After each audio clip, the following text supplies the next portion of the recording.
Leslie was the host of this birthday banquet. Today was his 26th birthday, and all the big shots in the business world had come. Behind Leslie were Timothy's good friends, Zach Lincoln and Jason Carter.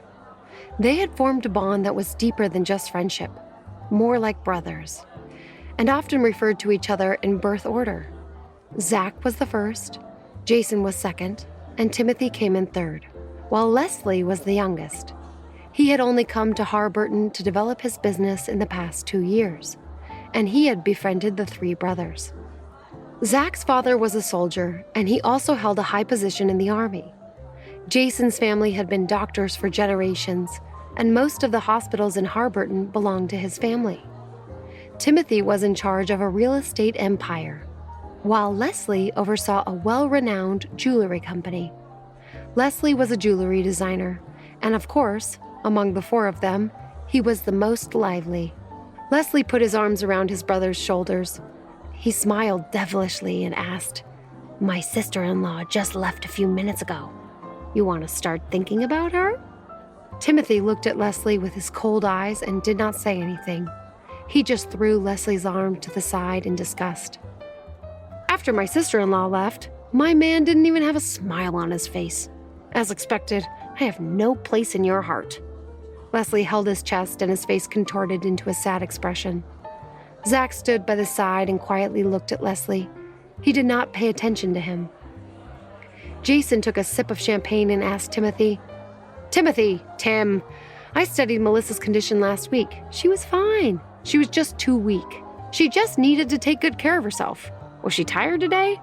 Do you want me to make another trip?" "No, but thank you." Timothy smiled at Jason and said, "Melissa is too tired. She can go home and take care of herself." "Okay." Jason nodded and did not say anything else. Jason understood Melissa's physical condition. Other than natural weakness, she had an autoimmune disease. It did not help that she constantly overthought about her illnesses, and it caused her to have hypochondriac issues, which was why she responded like this. However, he could not say these words directly. He could only occasionally hint to Timothy to make him pay attention. Melissa and Timothy had been together since college. She had waited for Timothy for a few years. During this period, Jason heard from Timothy that she had suffered a lot, causing her body to become like this. Unfortunately, with her physical illness, it was very difficult for her to get pregnant. At this time, Leslie suddenly poked Jason's arm and said in a low voice, "My brothers, I saw a beautiful woman." "What do you think of that woman?" Leslie used his chin to signal the three of them. Under Leslie's direction, the three men's eyes wandered and then fixed on a figure wearing a formal dress. They were all left speechless at the same time. Leslie saw the reaction of the three men and said proudly, "What do you think? She's not bad, right?" Zach and Jason immediately looked at each other. Why was Anya here? Hadn't she left after signing the divorce agreement with Timothy 4 years ago? Timothy and Leslie had not met and become good friends until after Timothy and Anya divorced. Therefore, Leslie didn't know Anya, but Zach and Jason had both known her. Now, Leslie seemed to want to talk to her. How was Timothy taking all of this? When Zach and Jason realized they were both having these thoughts, they both quickly looked at Timothy and clearly saw his expression stiffen. Jason thought for a moment, then stretched out his hand and patted Leslie's shoulder. He wanted to say something, but stopped himself. However, Leslie still acted as if nothing had happened. He turned to Timothy and said seriously, "Okay, Tim, didn't you say you want to enter the clothing industry with me?" The one standing next to the beauty is the deputy director of Sunderby Styles.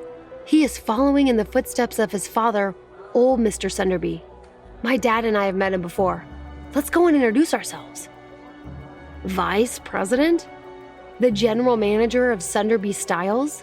The son of the chairman? None of them came? Timothy frowned. The Lynch Group had invited them as a form of respect.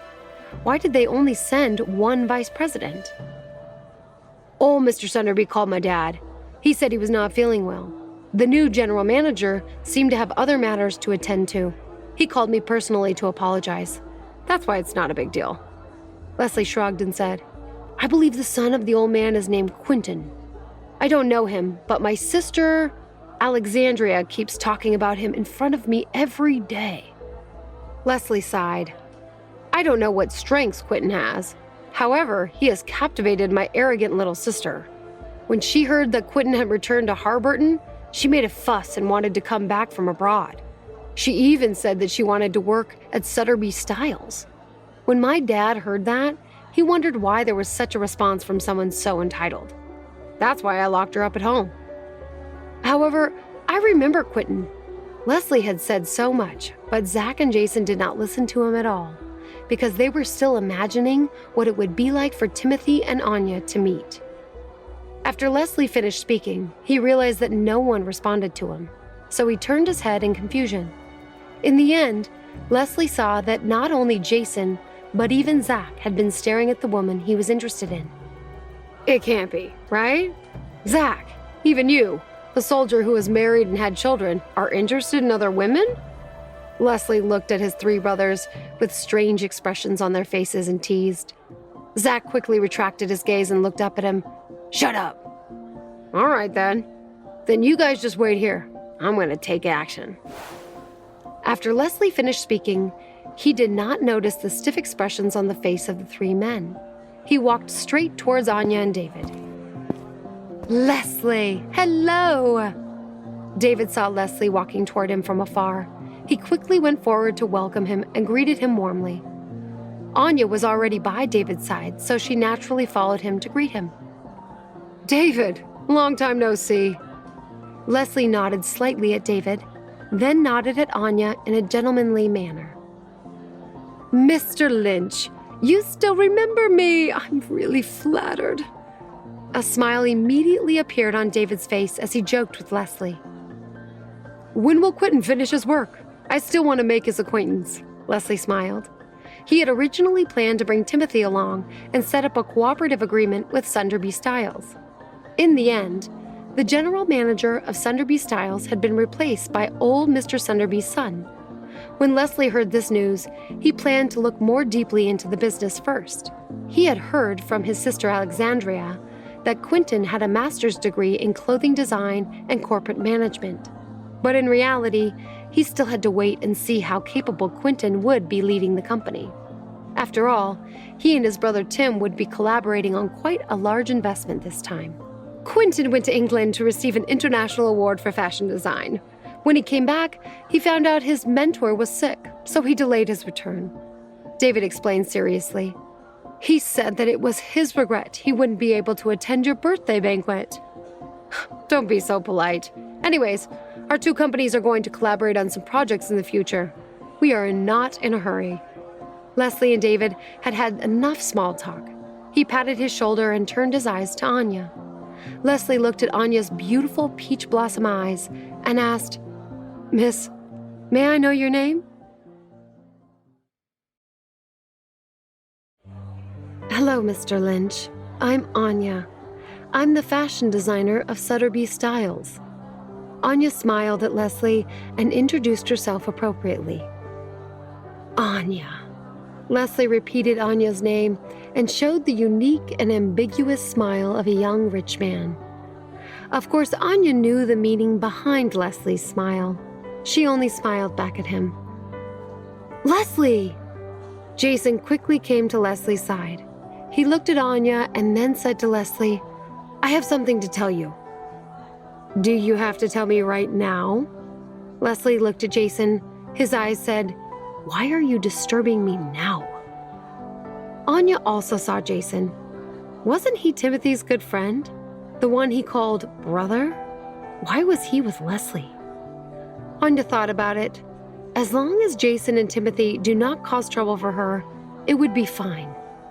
Since Mr. Lynch has something to do, I won't disturb you. Anya smiled and said to Leslie, she had made a tactful exit path. All right, let's talk later sometime. Leslie was reluctant to part with Anya and despondently watched her leave.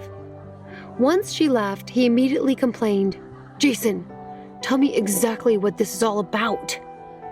Jason wanted to say something but did not know how. It was not a big deal for Leslie to pursue another woman, but Anya had been married to Timothy after all. If Leslie and Anya were to fall in love, Timothy would feel very awkward. Jason. Just when Jason did not know how to explain the relationship between Anya and Timothy and Zach joined them. Tim. Jason, you don't have to say any more. Timothy knew what Jason wanted to say, but the past was over. What do you mean? Leslie frowned and asked. Zach and Jason saw that Timothy did not want to talk about any of it, so they shut their mouths and did not speak. He clearly wanted to say something to me just now. Now he won't say anything. What on earth is going on? Leslie looked at Jason and thought to himself. Suddenly, Leslie looked at Jason in disbelief. Jason, Zach, and Timothy were also slightly surprised. Did he know something about the relationship between Anya and Timothy?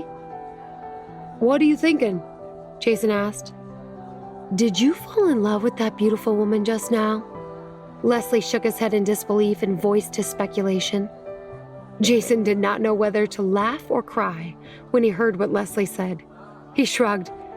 Yeah, I think she is a beauty. If saying that could reduce Leslie's interest in Anya, it would also reduce Timothy's awkwardness. This was a brilliant plan. All right then. I won't make this a competition with you. Leslie pretended to be distressed. He looked at Jason and said, according to my many years of experience, that woman is definitely one of the best. You have to cherish her. Get lost. Jason rolled his eyes at Leslie. Zach, who usually was quite somber, also smiled. I actually saw him smile. This might be the first time I've ever seen him do that, Leslie said. Timothy looked at where Anya had been, deep in thought. On the dark street, there were only a few streetlights flashing on both sides.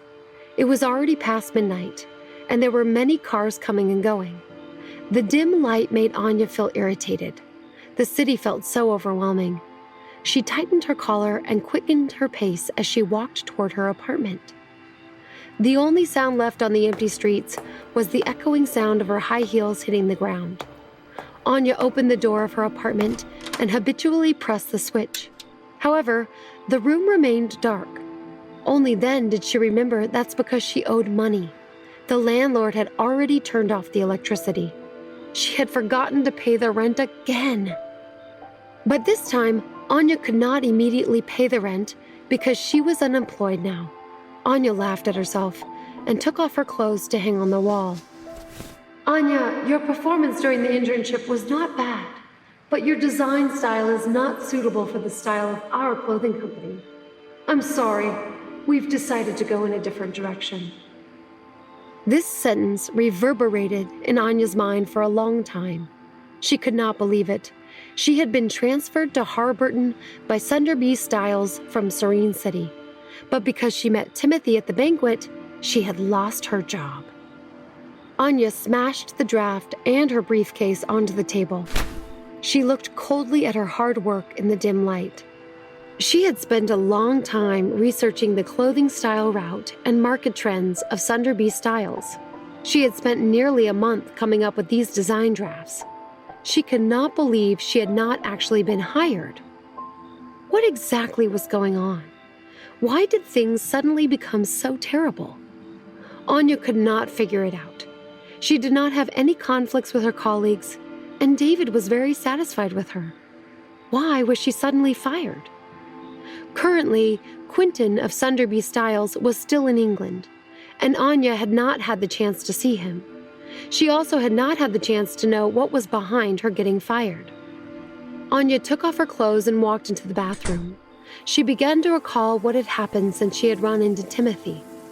Ever since she was fired by Sunderby Styles, she had submitted her resume to every clothing company in Harburton, but not one had responded. Could it be that all Timothy was somehow manipulating all of this? She had already cut off all communications with him. Anya clenched her teeth. Why did Timothy treat her like this? She also wanted to live a good life and feed her son. She did not want to disturb him. Anya clenched her fists. She suddenly realized that the water that hit her body in the dark shower was cold. The landlord had even turned off her gas. She immediately turned off the water and used a towel to wipe the water from her body. She put on her pajamas and quickly returned to the room to pour a cup of hot tea to warm her body. Her savings might not be enough to pay Anton's living expenses and tuition fees for the month. She most certainly did not have the money to go and see a doctor. Anya poured a cup of water that was left over from the day before and picked up the photo of Anton on the table with her other hand, her heart filled with love. At that very moment, Anya's phone rang.